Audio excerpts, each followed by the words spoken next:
Hello बच्चों, कैसे हैं आप लोग। सब पढ़ाई एकदम बढ़िया चल रही है, मस्त। तो देखो बेटो, हम लोग डिफरेंशियल ज्योमेट्री के अगले वीडियो में आ गए हैं और इस वीडियो में हम लोग पढ़ेंगे कर्वेचर ऑफ आर्क, कि किसी आर्क का कर्वेचर क्या होता है। इसको हम लोग यहाँ पर बच्चों समझेंगे। ठीक है बच्चों। और अच्छा होगा, डिफरेंशियल ज्योमेट्री के जितने पिछले वीडियो में मैंने पढ़ाए हैं वो सब पढ़ लीजिए। और भी टोपोलॉजी के वीडियो भी मेरे चल रहे हैं, फंक्शनल एनालिसिस के। अब ये वीडियो मैं रेगुलर बेसिस पर अपलोड करूंगा, क्योंकि अभी तक थोड़ा मैं आईआईटी के वीडियो ज़्यादा अपलोड कर रहा था, तो आईआईटी के वीडियो करीब करीब मैंने अपलोड कर दिए हैं। तो अब मैं इस पर ज़्यादा ध्यान दूंगा। परेशान मत होइए, सारे वीडियो आएंगे, टेंशन नहीं पालिए। ठीक है, चलो बच्चों, देखो हम लोग आगे बढ़ते हैं। बच्चों देखो, कर्वेचर क्या कहते हैं, कर्वेचर होता क्या है। देखो, कर्वेचर की बच्चों बेसिक डेफिनेशन क्या है। ये होता है टेंजेंट की डायरेक्शन के चेंज होने का rate with respect to arc length. मतलब rate of change of direction of tangent with respect to arc length. तो ये बात अभी तुमको बहुत ज़्यादा समझ में नहीं आई होगी, तो परेशान मत हो, सब कुछ समझाऊंगा। देखो पहले मैं डेफिनेशन लिखता हूँ। देखो ये क्या होता है, ये होता है बच्चों rate of change of direction of tangent. ठीक है, with respect to arc length, with respect to arc length, है ना। Rate of change of direction of tangent with respect to arc length. देखो बच्चों, कर्वेचर को हम लोग इससे रिप्रेजेंट करते हैं। देखो ये ऐसे करके बनाते हैं, इसको कहा जाता है कप्पा।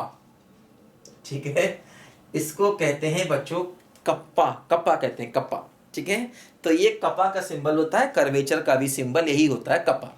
ठीक है, देखो बच्चों क्या होता है, तो मतलब rate of change of direction of tangent respect to arc length. देखो रेट ऑफ चेंज का मतलब बेटा होता है डिफरेंशिएशन। किसका? डायरेक्शन ऑफ टेंजेंट का, टेंजेंट की डायरेक्शन के चेंज होने का rate.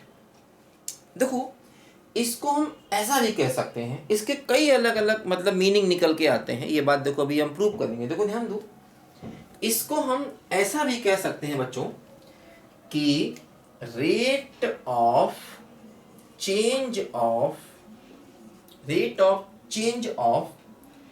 Unit vector along tangent, rate of change of unit vector along tangent with respect to arc length। ठीक है, rate of change of unit vector along, मतलब कपा की देखो जो वैल्यू है वो हो जाएगी rate of change of unit vector. देखो टेंजेंट के along जो यूनिट वेक्टर होता है बेटा वो टी कैप होता है। ये बात आपको मालूम होनी चाहिए, मैंने पहले कई बार बताई है कि यूनिट वेक्टर अलोंग टेंजेंट जो होता है ना वो टी कैप होता है, और टी कैप को आर डैश लिखते हैं। इसका मतलब D r by D S होता है। आर वेक्टर को एस क्या होता है? एस होता है आर्क की लेंथ। ठीक है, तो कप्पा की देखो जो वैल्यू हो जाएगी वो हो जाएगी मॉडुलस ऑफ, ठीक है, यूनिट वेक्टर का चेंज का रेट। देखो D T by D S, ये हो जाएगा D T by D s. T क्या हो गया? यूनिट वेक्टर अलोंग टेंजेंट, और इसके भी चेंज होने का rate with respect to arc length, है ना। यूनिट वेक्टर अलोंग टेंजेंट और इसके भी चेंज होने का रेट, इसका भी rate of change with respect to arc length. Arc length क्या है बोलो? ds, तो इसका भी rate of change with respect to arc length, है ना।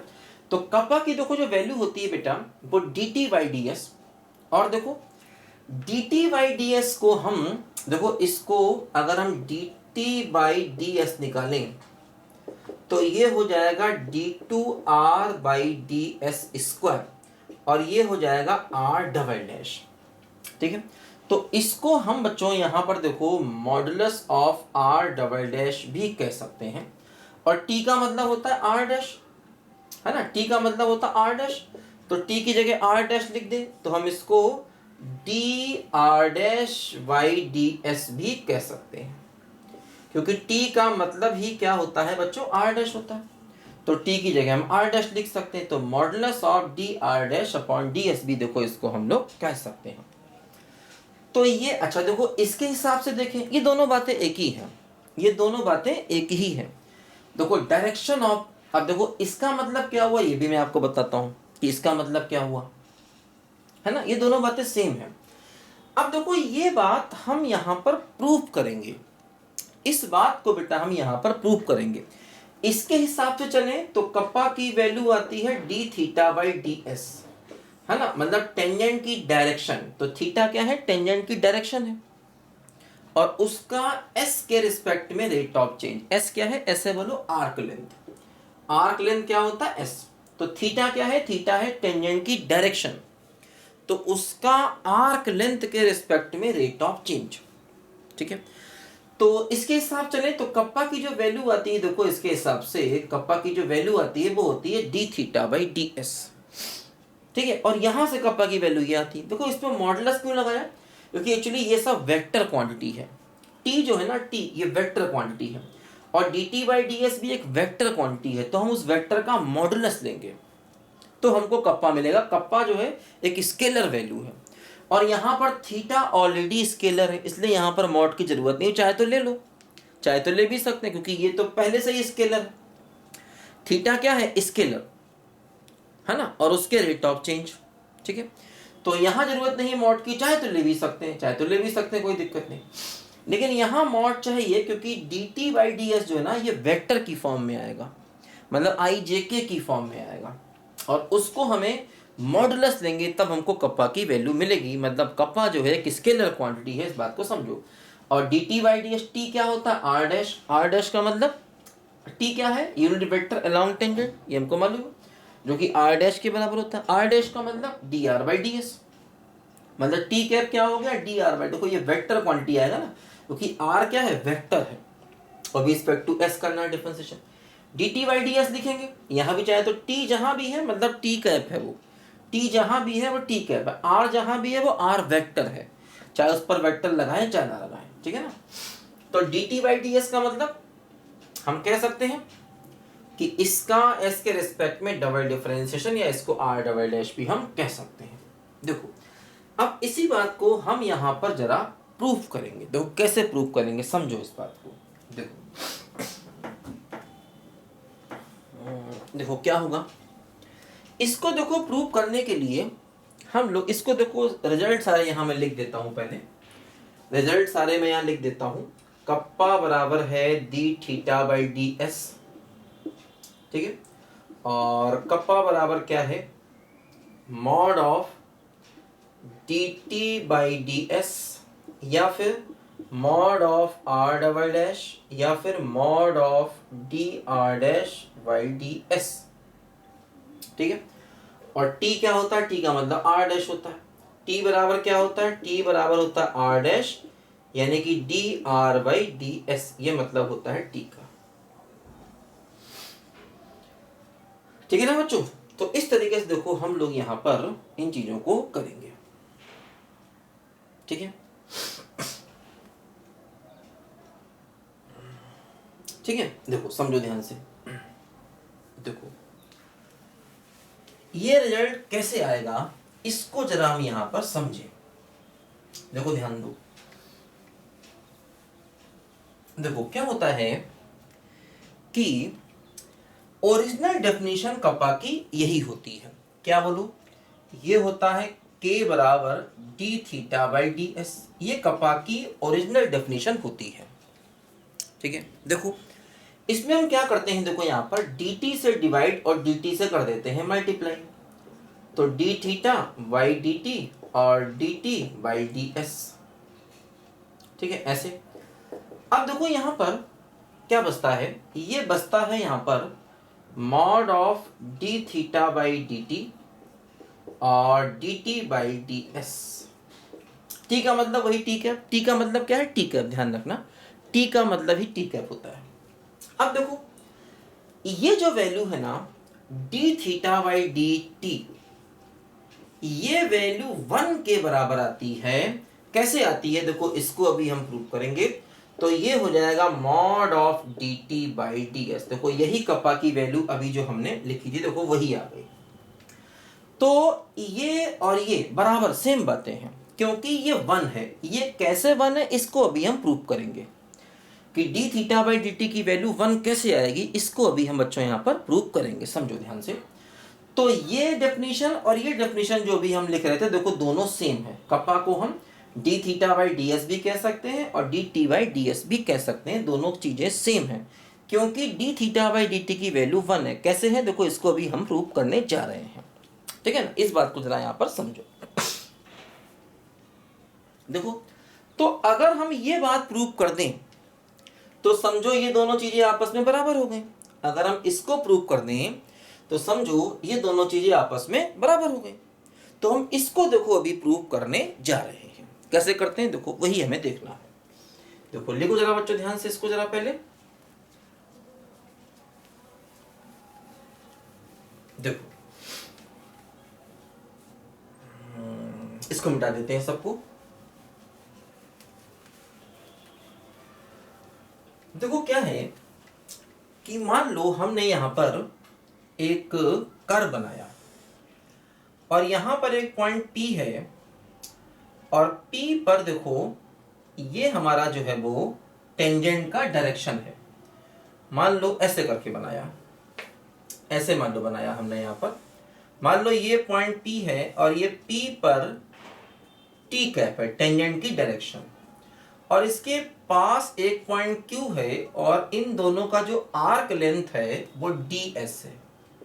आर्क लेंथ कितना है बोलो, ds, मतलब ये डिस्टेंस कितनी हो गई, ds के बराबर आर्क की लेंथ। ठीक है, और यहां पर मान लिया मैंने जो हमारा टेंजेंट है वो ऐसे करके है और ये टेंजेंट है t प्लस डेल्टा टी।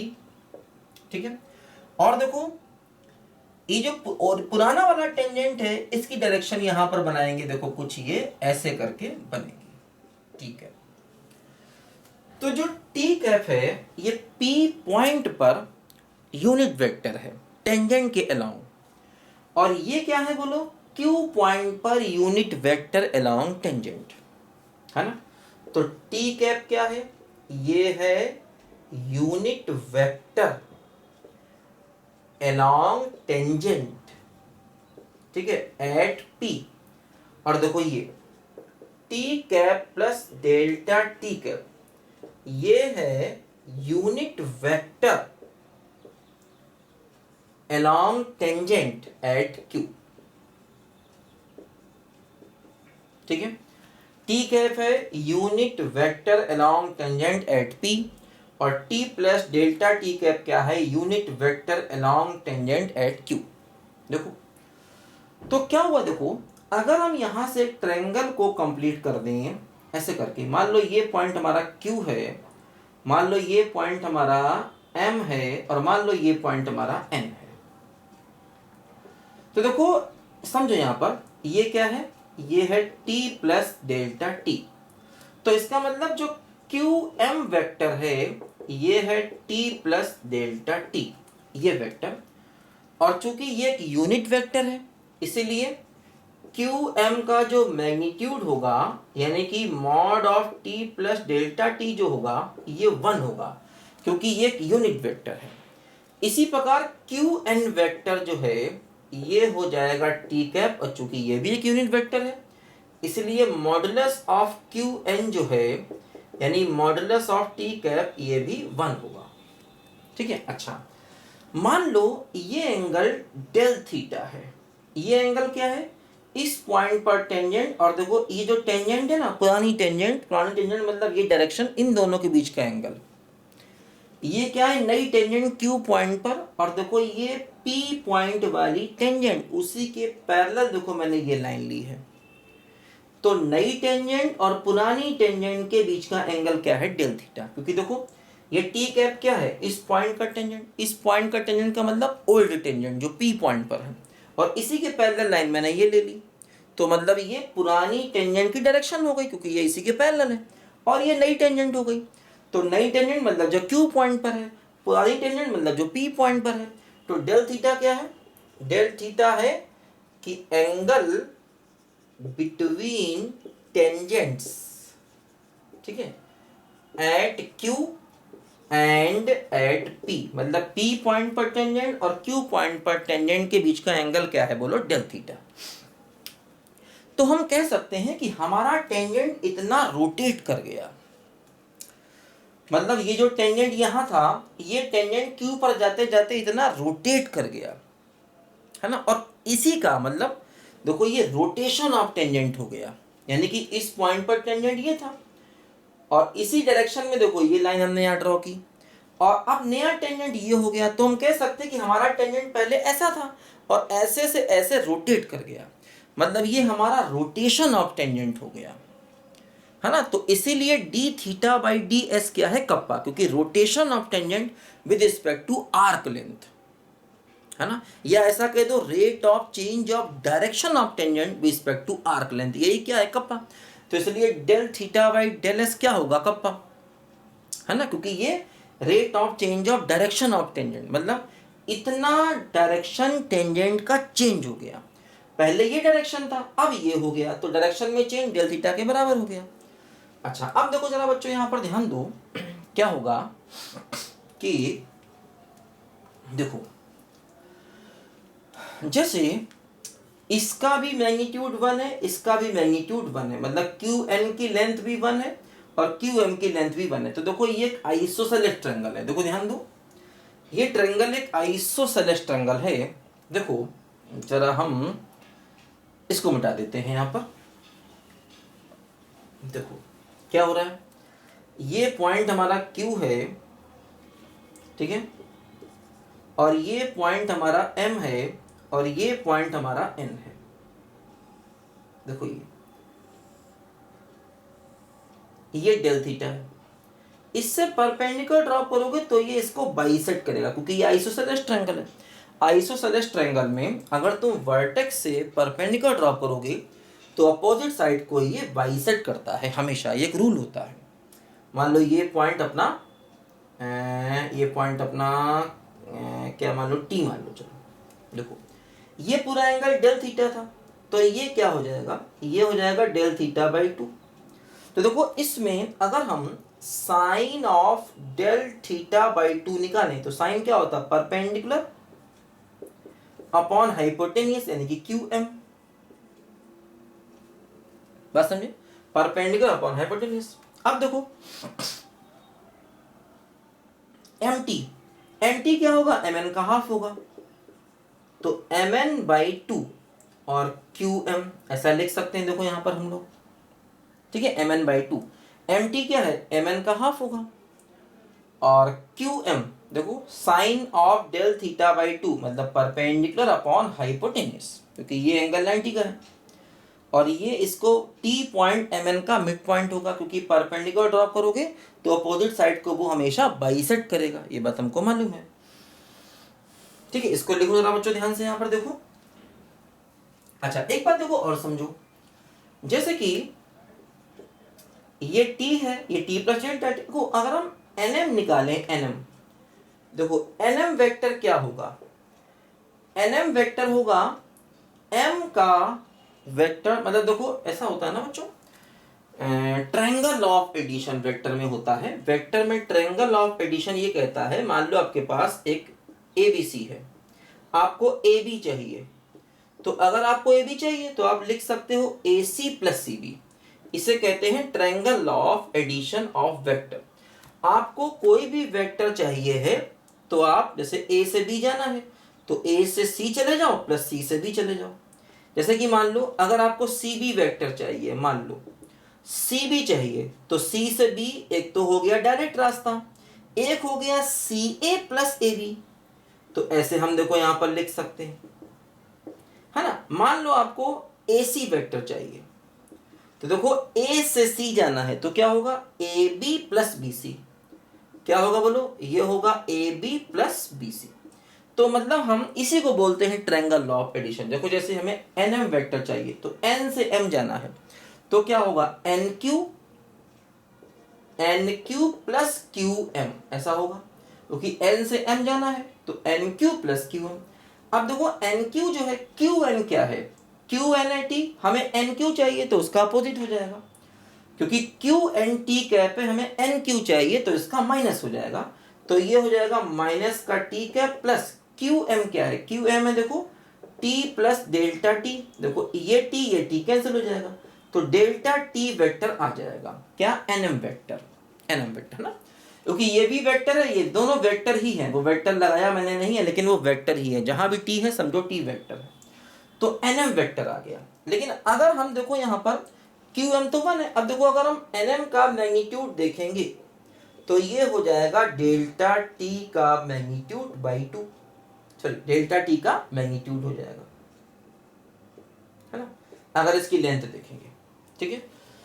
तो देखो बच्चों समझो यहाँ पर इसको मिटा देते हैं, देखो क्या होगा, क्यू एम का मैग्नीट्यूड तो 1 है और एम एन क्या हो गया, देखो ये हो गया भाई, मैग्नीट्यूड का मतलब ये डिस्टेंस, तो क्या हो गया mod of delta T by 2 हो गया साइन थीटा बाई 2, ठीक है। देखो यहाँ पर अब देखो इसको हम मॉड ऑफ डेल्टा टी ये लिखा हमने, देखो ध्यान दो, तो बच्चों मॉड ऑफ डेल्टा टी हो गया 2 साइन डेल्टा थीटा बाई 2।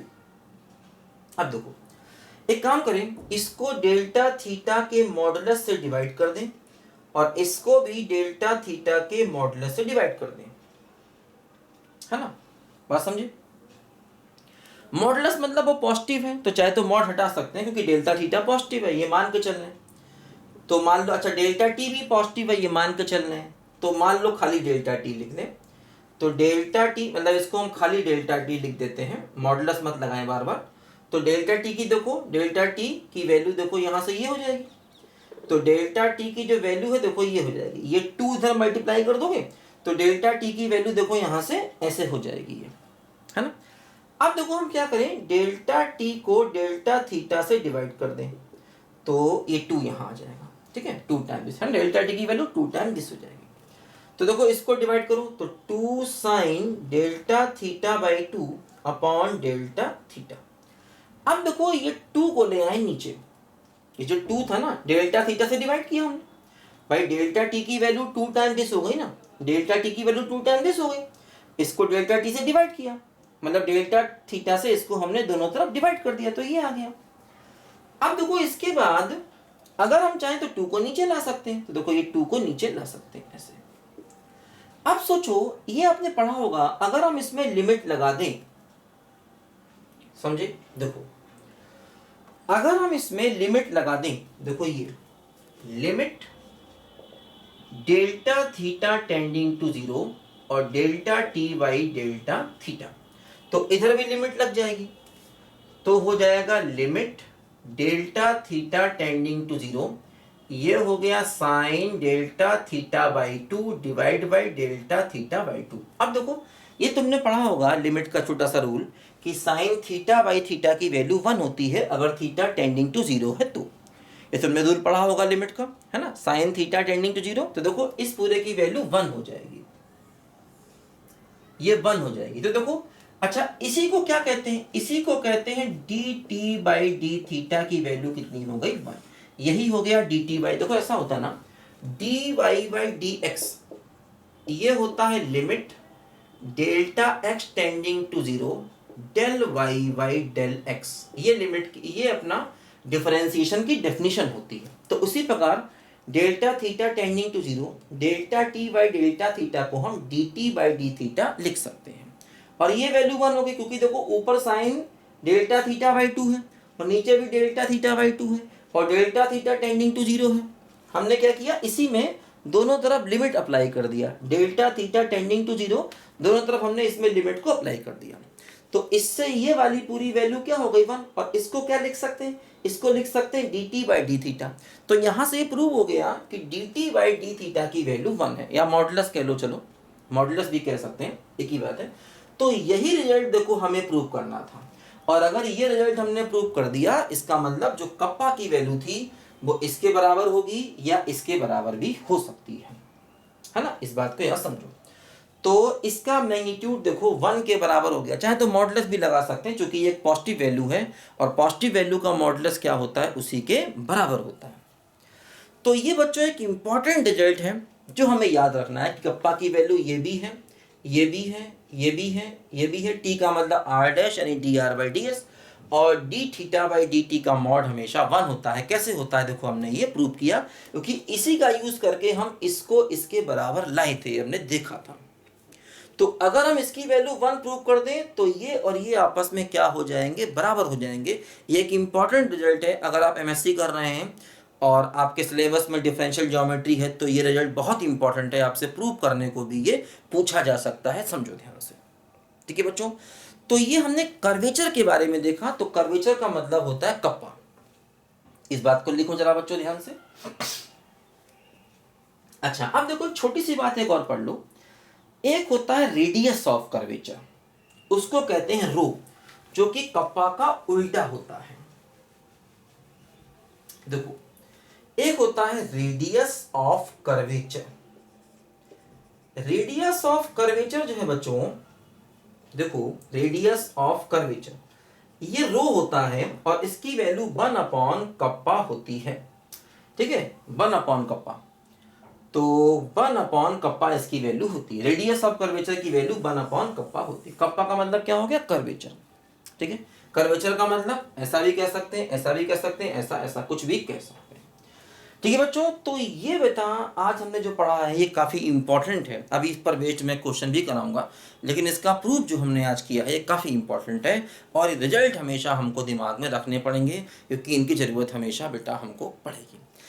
तो बच्चों अच्छे से पढ़िए और डिफरेंशियल ज्योमेट्री के पुराने भी सारे लेक्चर पढ़िए।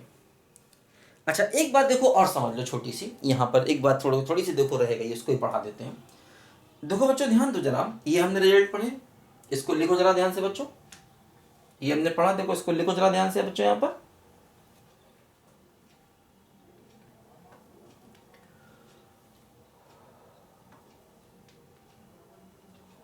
देखो क्या होता है बच्चों, एक बात हम लोग और यहां पर देख लें जरा ध्यान से। देखो क्या होता है, ये जो टी कैप होता है ना, टी कैप, इसका मतलब होता है आर डैश। ठीक है ना, आर डैश मतलब D r by D S. देखो ऐसा है, ये एक यूनिट वेक्टर है, तो टी कैप का मॉडुलस कितना होगा, 1, यानी कि आर डैश का मॉडुलस भी कितना होगा, 1। एक बात ध्यान दो, अगर कोई ए डॉट ए है तो उसको हम मॉड ए का स्क्वायर लिख सकते हैं। ए डॉट ए का मतलब मॉड ए का स्क्वायर। क्यों ऐसा लिखते हैं, क्योंकि देखो ए डॉट बी की डेफिनेशन क्या होती है, mod A mod B cos theta होती है। तो ए डॉट ए क्या होगा, मॉड ए और ए के बीच का एंगल कितना होगा, 0, तो कॉस 0 हो गया, क्योंकि सेम वेक्टर है, बीच का एंगल 0। कॉस 0 की वैल्यू 1 होती है, तो क्या हो जाएगा, मॉड ए का स्क्वायर हो जाएगा। तो इसलिए ए डॉट ए को ऐसे लिख सकते हैं। ठीक है, तो ये बात ध्यान रखना कि मॉड ए का स्क्वायर का मतलब ए डॉट ए। तो देखो अगर हम दोनों तरफ स्क्वायर कर दें तो इधर भी स्क्वायर हो जाएगा। अब मॉड आर डैश का स्क्वायर का मतलब सेम रिजल्ट, देखो क्या हो जाएगा, R dash dot R dash बराबर 1, है ना, क्योंकि मॉड ए स्क्वायर का मतलब ए डॉट ए, तो mod of R dash square का मतलब are dash dot R dash. देखो अब इसको दोनों तरफ डिफरेंशिएट कर दो रिस्पेक्ट टू एस, तो इसको दोनों तरफ देखो यहां पर डिफरेंशिएट कर दो रिस्पेक्ट टू एस, तो इसका तो 0 हो जाएगा। अब देखो क्या हो गया, पहला दूसरे का डिफरेंशिएशन प्लस दूसरा और पहले का डिफरेंशिएशन बराबर 0। अब देखो A dot B dot A same होता है, तो इसको हम लिख सकते हैं कि A dot B dot A same होता है, एक ही बात है ना, पहला दूसरे का डिफरेंशियल प्लस दूसरा इनटू पहले का। देखो ये क्या हो जाएगा, 2 R dash dot R dash बराबर 0, ये ट्वाइस हो गया, 2 को डिवाइड कर दिया तो R dash dot D R dash by D S बराबर 0। देखो इसको हम आर डबल डैश लिख सकते हैं, क्योंकि आर डबल डैश का मतलब क्या हुआ, आर डबल डैश का मतलब हुआ D dash by D S. तो इसको लिख सकते हैं हम लोग R dash dot R double dash बराबर 0। इसका मतलब ये हुआ कि आर डबल डैश जो है वो परपेंडिकुलर है किसके, आर डैश के। आर डैश का मतलब टी, आर डैश का मतलब टी, यानी कि आर डबल डैश जो है ये परपेंडिकुलर है टी के। अच्छा एक बात और समझो, मैंने बताया था कि आर डबल डैश और आर डैश ये दोनों ऑस्कुलेटिंग प्लेन में होते हैं। ये बात ध्यान दो, ये बात तुमको मैंने पहले समझाई थी एक बार। क्या बात, कि आर डैश और R double dash, R dash और आर डबल डैश ये लाई करते हैं ऑस्कुलेटिंग प्लेन में, है ना। ये बात तुमको मैंने समझाई होगी बेटा एक बार। ऐसा भी कर सकते हो, आर डैश या आर डॉट, ये बात समझाई होगी। ये दोनों भी लाई करते हैं ऑस्कुलेटिंग प्लेन में, क्योंकि आर डैश से आर डॉट बना देते हैं और आर डबल डैश से आर डबल डॉट बना देते हैं। तो ये दोनों वेक्टर, या कह लो कि ये दोनों सेम नहीं होते हैं, इनकी वैल्यू अलग अलग होती है। इसको इसमें कन्वर्ट कर सकते हैं, सिखाया था मैंने आपको एक लेक्चर में कि इससे इसमें कन्वर्ट कर सकते हैं, की बात है ये, है ना। ये तुमको मैंने एक लेक्चर में पुराने सिखाई थी। देखो एक बात ध्यान से, कि इससे ये ला सकते हैं, इससे ये ला सकते हैं। तो मतलब ये दोनों के दोनों ऑस्कुलेटिंग प्लेन में होते हैं। तो मतलब आर डबल डैश जो है ये ऑस्कुलेटिंग प्लेन में है और टी के परपेंडिकुलर है। अच्छा समझो, ऑस्कुलेटिंग प्लेन क्या होता है, टी और एन से बनने वाला प्लेन। देखो मैंने बताया था कि मान लो ये टी है, अभी देखो पिछले लेक्चर में मैंने बहुत डिटेल से डिस्कस किया था ऑस्कुलेटिंग प्लेन के बारे में। मान लो जैसे ये टी है, ये एन है, तो मैंने बताया था कि ये होता है हमारा ऑस्कुलेटिंग प्लेन जो टी और एन से पास होता है। तो आर डबल डैश जो है ये टी के परपेंडिकुलर है लेकिन ऑस्कुलेटिंग प्लेन में है। आर डबल डैश क्या होता है, लाई इन ऑस्कुलेटिंग प्लेन। समझो बात को ध्यान से, R double dash osculating plane में लाई करता है लेकिन टी कैप के परपेंडिकुलर है। तो देखो जैसे ये टी है, ये एन है, ये हमारा ऑस्कुलेटिंग प्लेन है। तो R double dash osculating plane में है और टी कैप के परपेंडिकुलर है। इसका मतलब आर डबल डैश एन के अलोंग होगा। एन क्या है, वही प्रिंसिपल नॉर्मल। भाई ये हमारा ऑस्कुलेटिंग प्लेन है, ये हमारा ऑस्कुलेटिंग प्लेन है, ये क्या है एन कैप और ये क्या है टी कैप। समझो ध्यान से, ये है एन कैप और ये क्या है टी कैप। ये हमारा मान लो ऑस्कुलेटिंग प्लेन है। तो ये हमारा ऑस्कुलेटिंग प्लेन है, आर डबल डैश क्या है ऑस्कुलेटिंग प्लेन में है और टी कैप के परपेंडिकुलर है। इसका मतलब R double dash N cap के अलोंग होगा, क्योंकि एन कैप ही तो वो वेक्टर है ना जो ऑस्कुलेटिंग प्लेन में भी है और टी कैप के परपेंडिकुलर भी है। सोचो ध्यान से, तो इसीलिए आर डबल डैश जो है वो क्या होगा, इज अलोंग एन कैप। तो ये बात यहां पर बहुत इंपॉर्टेंट निकल के आई कि R double dash is along N cap.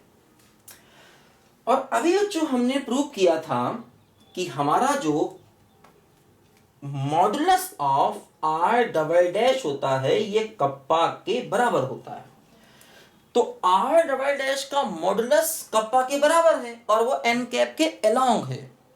तो इसका मतलब क्या हुआ कि आर डबल डैश को बच्चों हम लिख सकते हैं कप्पा इंटू एन कैप, क्योंकि डायरेक्शन ये है और मॉडुलस है। क्योंकि कोई भी वेक्टर जो है, कोई भी वेक्टर हमको मालूम है किसी भी ए कैप क्या होता है, वेक्टर अपॉन मैग्नीट्यूड। तो वेक्टर क्या हो जाएगा, ए कैप इंटू मैग्नीट्यूड। तो मतलब किसी वेक्टर को लिखना है तो यूनिट वेक्टर को उसके मॉडुलस से मल्टीप्लाई कर दिया जाए। तो ये क्या है, unit vector along are double dash, और आर डबल डैश का मॉडुलस क्या है, कप्पा। तो अगर हमें आर डबल डैश लिखना है, मतलब अगर कोई वेक्टर लिखना है तो यूनिट वेक्टर को उसके मॉडुलस से मल्टीप्लाई कर दो। तो ये क्या है बोलो, यूनिट वेक्टर जो आर डबल डैश के अलोंग है, और ये क्या है उसका मैग्नीट्यूड। तो जब आप मैग्नीट्यूड को यूनिट वेक्टर से मल्टीप्लाई करेंगे तो क्या मिल जाएगा, आर डबल डैश मिल जाएगा। तो यहां से देखो एक और इंपॉर्टेंट रिजल्ट आया कि आर डबल डैश बराबर कप्पा एन के। अब देखो यहां पर कप्पा क्या है, स्केलर, आर डबल डैश क्या है, वेक्टर, और ये भी क्या है, वेक्टर। कप्पा क्या है, स्केलर, स्केलर मतलब रियल नंबर, स्केलर मतलब रियल नंबर।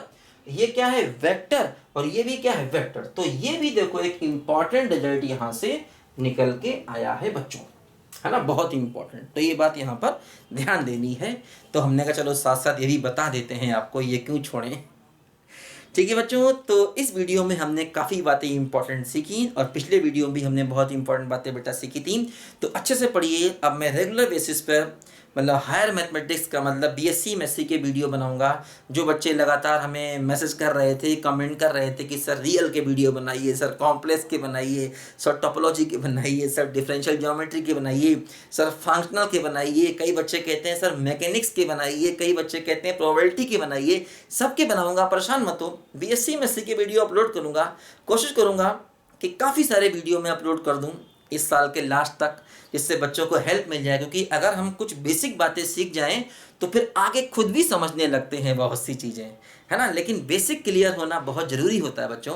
तो इस वीडियो में बच्चों इतना ही, मिलते हैं अगले वीडियो में बच्चों ब्रेक के बाद। तब तक के लिए बाय बाय।